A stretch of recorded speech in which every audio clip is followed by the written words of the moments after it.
नमस्ते। बायोविजन में आपका स्वागत है। लास्ट वीडियो लेक्चर में हमने सिकल सेल डिजीज़ के बारे में बात की थी। उसमें हमने यह जाना था कि सिकल सेल डिजीज़ होता क्या है और उसके होने के पीछे का कारण क्या है। इस वीडियो लेक्चर में हम यह देखेंगे कि सिकल सेल डिजीज़ का शरीर पे प्रभाव क्या पड़ता है, यानी कि उसके सिम्टम्स क्या हैं और उसका ट्रीटमेंट यानी कि उसके उपचार क्या हैं। तो वीडियो को शुरू करते हैं। अगर हम सिकल सेल डिजीज़ के सबसे मेजर इफेक्ट की बात करें तो उसमें सबसे होता है वह है एनीमिया, यानी कि लो ब्लड यानी रक्त की कमी। जैसा कि मैंने पहले ही बताया था कि सिकल सेल डिजीज़ के केस में आरबीसी का जो शेप होता है वह इस तरीके से सिकल के जैसे यानी हंसिया के जैसे हो जाता है। नॉर्मल जो आरबीसी है उनका जो लाइफ होता है वो 120 दिन का होता है, यानी 120 दिन तक वह जिंदा होते हैं और शरीर में कार्य करते हैं। लेकिन जब किसी कारणों से सिकल सेल डिजीज होता है और सिकल सेल आरबीसी बन जाते हैं तो उनका जो जीवन काल जो होता है, उनका जो लाइफ स्पैन होता है वह सिर्फ 10 से 15 दिनों का होता है। अब हम इस बात को जानते हैं कि हमारे जो रक्त में 70 से 80% तक आरबीसी यानी कि लाल रुधिर कोशिकाएं होती हैं। अब अगर लाल रुधिर कोशिकाएं ही किसी तरीके से खत्म हो जा रही हैं तो हम यह भी कर सकते हैं कि ओवरऑल ब्लड ही जो है वह पूरा क्या हो जा रहा है, कम हो जा रहा है, क्योंकि लाल रुधिर कोशिकाएं ही हमारे रक्त में सबसे ज़्यादा पाई जाती है और उनका ही काम सबसे प्रमुख होता है। और किसी वजह से अगर आरबीसी खत्म हो जा रहा है तो ओवरऑल ब्लड क्या हो जाएगा, वह कम हो जाएगा। तो एनीमिया यानी कि रक्त की कमी सिकल सेल डिजीज का सबसे प्रमुख प्रभाव है। अगला प्रभाव जो सिकल सेल डिजीज के कारण होता है वह है पेन या दर्द। देखिए, ब्लड जो होता है यानी रक्त हमारे शरीर में वह गमन करता है ब्लड वेसल्स यानी रक्त वाहिनियों के थ्रू। इस तरीके से हम इस फिगर के द्वारा समझ सकते हैं, यह ब्लड वेसल्स है और यह रक्त गमन कर रहा है।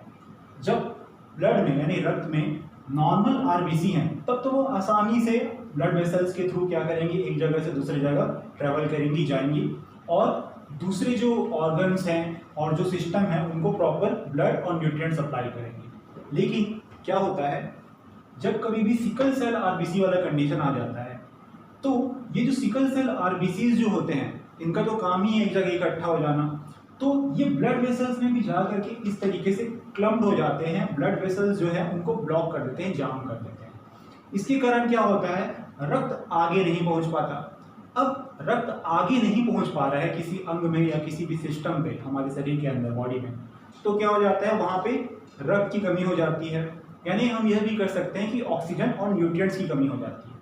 इन्हीं ऑक्सीजन और न्यूट्रिएंट्स की कमी के कारण क्या हो जाता है कि दर्द होना स्टार्ट हो जाता है। इसी कारण से हमारे जॉइंट्स यानी जो भी हमारे यहाँ पे एल्बोज, नीज वहाँ पे और हमारे एब्डोमेन यानी कि पेट, वहाँ पे बहुत ज़्यादा पेन होना स्टार्ट हो जाता है सिकल सेल डिजीज वाले कंडीशन में। और इनमें सबसे मेजर है एक्यूट चेस्ट सिंड्रोम, यानी कि लंग्स में, चेस्ट में बहुत ज़्यादा पेन स्टार्ट हो जाता है, क्योंकि हार्ट में प्रॉपर तरीके से ब्लड सप्लाई नहीं हो पाता, लंग्स में भी प्रॉपर तरीके से ब्लड नहीं जा पाता और यह पेन बहुत समय तक रहता है। किसी किसी केस में बहुत समय तक रहता है, यानी कि रह करके महीने भर तक खिंचा जाता है और कभी कभी क्या होता है कि 1-2 दिन इस तरीके से रहता है। तो इसी को एक्यूट चेस्ट सिंड्रोम कहते हैं। नेक्स्ट इफेक्ट जो सिकल सेल डिजीज के कारण होता है वह है इन्फेक्शन यानी कि संक्रमण। देखिए, सिकल सेल डिजीज जो होता है वह हमारे स्प्लीन और बोन मैरो उनको बहुत ज़्यादा डैमेज करता है, उनको बहुत ज़्यादा क्षति पहुंचाता है। यह जो स्प्लीन और बोन मैरो जो होते हैं वहीं हमारे जो इम्यून सेल्स यानी कि रोग प्रतिरोधक जो कोशिकाएं हैं वो वहीं बनती हैं और वहीं मैच्योर होती है, वहीं पे क्या होती है, डेवलप होती है। अब सिकल सेल डिजीज के कारण जब स्प्लीन और बोन मैरो को क्या हो रहा है, क्षति पहुंच रही है, हानि पहुंच रही है, तो क्या होगा, अल्टीमेटली इम्यून सेल्स का प्रोडक्शन और मैच्योरेशन भी प्रभावित होगा। ठीक है, अब इम्यून सेल्स अगर अच्छे से नहीं बन पा रहे हैं, इम्यून सेल अच्छे से प्रोड्यूस नहीं हो पा रहे हैं, वो परिपक्व नहीं हो पा रहे हैं, तो अल्टीमेटली क्या हो रहा है कि स्प्लीन और बोन मैरो पे डैमेज होने के कारण इनके प्रोडक्शन और मैच्योरेशन पे प्रभाव पड़ रहा है। इसके कारण क्या हो रहा है, इम्यून सेल्स प्रभावित हो रहे हैं। इम्यून सेल्स नहीं तो इम्यूनिटी नहीं, यानी कि हमारा जो रोग प्रतिरोधक क्षमता है वह नहीं होगा, और रोग प्रतिरोधक क्षमताएं नहीं होंगी तो क्या होगा, इन्फेक्शन, संक्रमण बहुत हो जाएगा। सिकल सेल डिजीज से जो प्रभावित होते हैं उनमें बहुत जल्दी कफ, कॉमन कोल्ड यानी कि खांसी, सर्दी, बुखार, इस तरीके से ये चीज़ें बहुत जल्दी होती हैं। नेक्स्ट इफेक्ट जो सिकल सेल डिजीज के कारण होता है वह है डिले ऑफ ग्रोथ। यानी कि वृद्धि का रुक जाना। देखिए, मैं पहले ही बता चुका हूँ कि ब्लड का काम क्या होता है, सेल्स को यानी कोशिकाओं को न्यूट्रिएंट्स और ऑक्सीजन सप्लाई करना। जब सेल्स में न्यूट्रिएंट्स और ऑक्सीजन अच्छे सप्लाई होंगे तभी सेल्स क्या होंगे, हेल्दी होंगे। और जब सेल्स हेल्दी होंगे तभी उनमें डिवीजन की प्रोसेस होगी, तभी वो डिवाइड करेंगे, यानी माइटोसिस की प्रक्रिया होगी। माइटोसिस की प्रक्रिया है कि सेल नंबर बढ़ना। अब सेल का नंबर बढ़ेगा तभी पर्टिकुलर कोई पर्सन है उनमें ग्रोथ होगी, ठीक है। लेकिन सिकल सेल डिजीज के कारण क्या है, हम जान रहे हैं कि ब्लड लॉस हो जा रहा है, ब्लड की कमी हो जा रही है। तो ब्लड की कमी के कारण सेल्स को प्रॉपर तरीके से न्यूट्रिएंट्स और ऑक्सीजन नहीं मिल पा रहे हैं, सेल्स हेल्दी नहीं है। हेल्दी ना हो पाने के कारण उनमें डिवीजन नहीं हो पा रहा है, माइटोसिस नहीं हो पा रही है। अब माइटोसिस नहीं होगा तो क्या होगा, उनमें ग्रोथ रुक जाएगी, मंद हो जाती है। कुछ और इफेक्ट्स की अगर हम बात करें तो उनमें है swelling of hands and feets, यानी हाथ पाँव में सूजन हो जाना। इसके पीछे का कारण भी वही है, प्रॉपर तरीके से ऑर्गन्स में क्या हो जाता है, ब्लड का सप्लाई नहीं हो पाता। सिकल सेल डिजीज के कारण सप्लाई नहीं हो पाता है ब्लड का, तो वहाँ पे क्या होता है, इन्फ्लामेशन हो जाता है, सूजन हो जाता है। और एक प्रभाव की अगर हम बात करें तो वह है विजन प्रॉब्लम, यानी देखने में प्रॉब्लम। रेटिना जो कि आंख में पाया जाता है, उनमें जो ब्लड वेसल्स होते हैं, यानी कि उनमें क्या हो जाता है, सिकल सेल डिजीज के कारण रास्ता जाम हो जाता है और वह ब्लड वेसल्स रेटिना को ब्लड सप्लाई नहीं कर पाते। अब रेटिना को ब्लड सप्लाई नहीं हो पा रहा है तो रेटिना में क्या हो जाता है, डैमेज, यानी कि रेटिना को बहुत क्षति पहुंचती है। अब हम यह जानते हैं कि आईज में, आंखों में सबसे मेजर काम जो होता है वो रेटिना का ही होता है, क्योंकि रेटिना के कारण ही इमेज फॉर्मेशन होता है। अब रेटिना में ही क्षति पहुंच गई तो अल्टीमेटली क्या होता है, देखने में बहुत ज़्यादा दिक्कत हो जाती है। सिकल सेल डिजीज से अगर प्रिवेंशन की बात करें यानी बचाव की बात करें तो यह पॉसिबल नहीं है, क्योंकि सिकल सेल डिजीज वह म्यूटेशन के कारण होता है और म्यूटेशन जीन में होता है।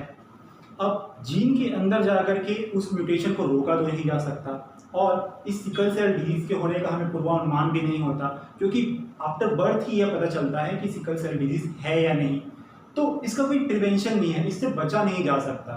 लेकिन हाँ, सिकल सेल डिजीज के कारण जो होने वाले सिम्टम्स हैं, जो उसकी जो प्रभाव हैं, उनको कम किया जा सकता है और उसके लिए उपचार अवेलेबल है। और वह उपचार यानी ट्रीटमेंट्स इस प्रकार है।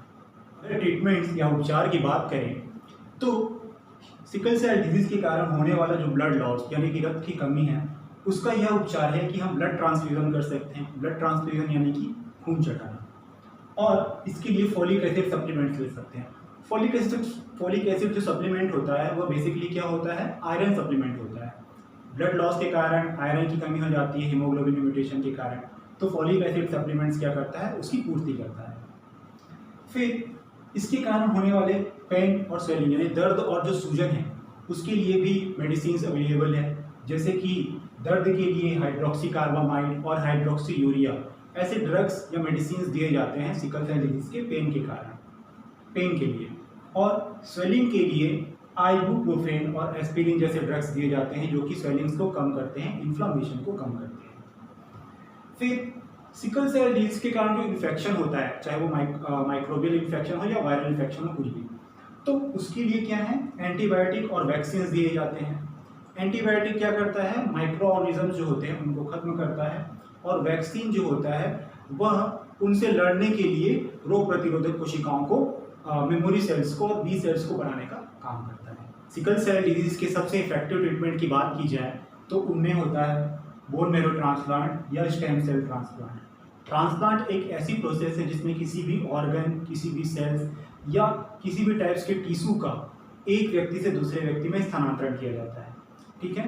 तो बोन मैरो क्या होता है, बोन मैरो हड्डियों में पाया जाने वाला एक प्रकार का फ्लूइड है जिसमें बहुत से टाइप्स के सेल्स और स्टेम सेल प्रेजेंट होते हैं। स्टेम सेल्स जो होता है वह आगे चल करके अनेक प्रकार के विभिन्न प्रकार की कोशिकाओं में विभाजित होता है, जैसे कि immune cells, blood cells, lymphocytes, okay, myeloids जो होते हैं, उसमें उस प्रकार की जो कोशिकाएं होती हैं, उस प्रकार के जो सेल्स होते हैं, उनमें स्टेम सेल विभाजित होता है। तो अगर कोई एक सिकल सेल डिजीज से पीड़ित व्यक्ति है और हम हेल्दी जो एक पर्सन है उसके शरीर का बोन मैरो या स्टेम सेल्स उसके अंदर ट्रांसप्लांट कर रहे हैं, तो अब क्या होगा कि उसमें नए प्रकार के रक्त जो कोशिकाएं हैं, नए प्रकार के आरबीसीज, डब्ल्यूबीसीज, उनका निर्माण होगा, और पुराने प्रकार की जो कोशिकाएं होंगी वो रिमूव हो जाएगी, वो उनकी डेथ हो जाएगी।